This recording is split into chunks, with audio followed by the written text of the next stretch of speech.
Hello, this is Dr. Scott Dennstaedt, founder of EZWxBrief, your best online source for aviation weather and education. Welcome to episode 3 of EZWxChat, a program that's all about aviation weather, of course. In this episode, I'd like to demonstrate how to use the EZFavorites in EZWxBrief. Now, let me just give you some high-level view and kind of my feeling about how EZFavorites should be used. Now, a lot of applications have favorites you can set, but I'm looking that EZWxBrief will be using favorites as a portal into the application. And that means you can tailor it however you want, so your user experience depends on how you set your favorites up. So if I'm planning a route, I might set up my favorites to be specific for that particular route. And it helps me kind of get to things quicker without going through a lot of buttonology to get there. I just have to rely on setting up my favorites. Plus, it's a reminder of what I looked at maybe the previous day if I'm planning a route for the near future. Now, favorites come in 5 different flavors. Now, to get to the favorites panel, you go to the Start button under Manage My Favorites. This will bring up the favorites panel.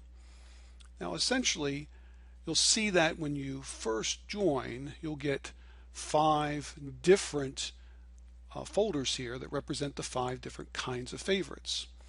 And that is a 7-day forecast, airports, imagery, routes, and workshops. So you can favorite any of those 5 items.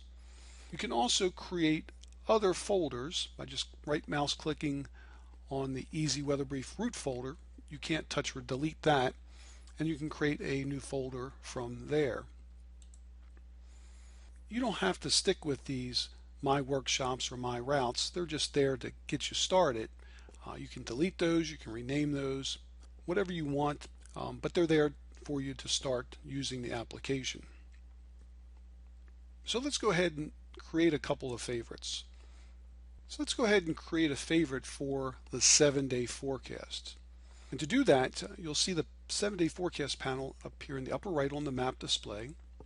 And I can type any airport identifier or a city or town when I want to get a 7-day forecast for. So let's type in, let's say, Richmond, Virginia. So we'll look down the list, we'll find Richmond, Virginia. That's the second one on the list. Pull that up, and it will go through and pull out the 7-day forecast for that particular town or airport. Now let's say I want to create that as a favorite. You'll see right on the right side here is a heart, and you click on that and it'll allow you basically to create a favorite for your 7-day forecast. Now I can put that in the EZWxBrief root folder, or I can put it into any folders that I have currently defined here. Let's say I put it into my 7-day forecast, or I can create a new folder and add it to that new folder that I create from here. Let's say I wanted to change the name and I want US after that. Put in Richmond, Virginia, and click Save. At that point, that 7-day forecast has been saved in my favorites. I can go back and take a look at that by going to Start, Manage My Favorites, look in my 7-day forecast. It already tells me that there's one item in that folder. There's Richmond, Virginia. Let's go ahead and change that. I'll go ahead and rename that to something else here. Let's just take out whole state and rename it to just say Richmond. At that point in time, now I've got favorite for Richmond. And how about let's look at let's say St. Louis. Let's see if it finds anything for St. Louis. Well, it doesn't seem to find anything for St. Louis, so let's type in KSTL. There's the airport itself, and voila, there's your 7-day forecast. And now let's say I want to save that as a favorite, and I'll change it to St. Louis, and I'm going to go ahead and put that in my flight for Thursday and save that there.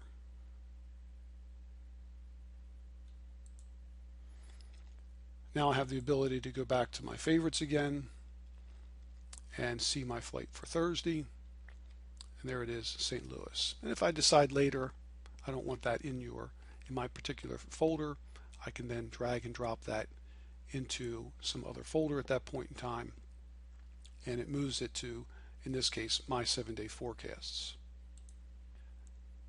So let's assume that I was planning a trip and I was looking at it for the last couple of days, and now I want to solidify those requirements for a flight, let's say, tomorrow. So I could go to my favorites, and now I see that my flight Thursday here is showing up. And I look at this and I'm thinking, well, I don't really like the order of this particular setup, so I'm going to put my surface analysis all the way up here at the top. I'm going to put my 6-hour QPF up there, and I'm going to put my prog charts up at the top as well. That makes a little bit more sense to me. And since I'm going to be going tomorrow, the day 3 convective outlook really doesn't help me, so maybe I'll just pop that into my imagery that I can use at another time. And the same thing with the probability of precipitation. That's the 3 to 7 day forecast. Probably doesn't mean much to me in this particular case, so I'll just bring that back down to my imagery, and I will take and pull up the outlook up at the top, as well as my 500 millibar, my 700 millibar, and I'll keep everything else the same here now. So I've reorganized based on what makes sense to me. And now what I'll do is pull up the route that I had set up a couple days ago.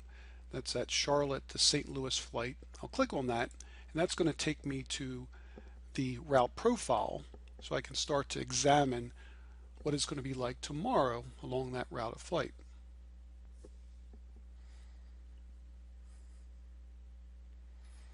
And so at this point in time, I can then move this along here, and maybe I'm going to be leaving early in the morning. I'm going to check and see what's happening here, making sure everything looks good. So I'll look at clouds. Because this is a flight tomorrow, icing and turbulence won't come into play in this particular case, but since there's not a lot of clouds there, certainly something I can check tomorrow morning.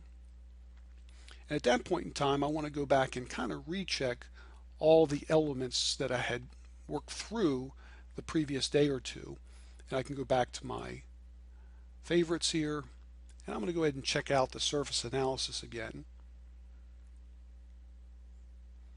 and see what's happening with that. Make sure that we're still on target for this particular flight. I'm going to go back to my favorites again, and let's say look at my QPF I was looking at as well, making sure everything looks good from that standpoint. Maybe not so much, especially if there's some precipitation here from Charlotte, so may need to drill down a little bit in that area. But this helps me to quickly get to all the different favorites that I have, all the different imagery, as well as take a look at, let's say, what's happening at the St. Louis airport by bringing up the meteogram view, very quickly here. So I can glance down at it and see what's happening, see if there's any convective potential. There certainly is. That's around 19Z on Thursday tomorrow, so I may have to be a little bit careful about timing of that due to the fact that I've got some convective potential there.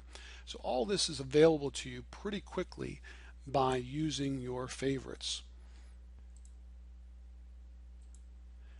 And so this gives you a really easy way to kind of manage how you use the EZWxBrief application.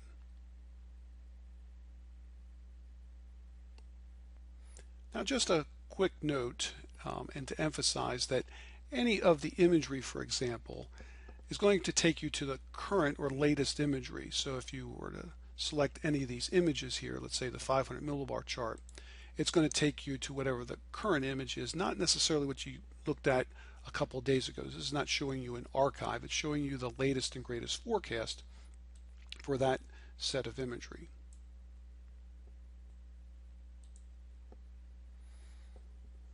And so this should give you at least a good start for understanding how to use the EZFavorites in EZWxBrief. This is Dr. Scott Dennstaedt, and as always, enjoy the simplicity of EZWxBrief.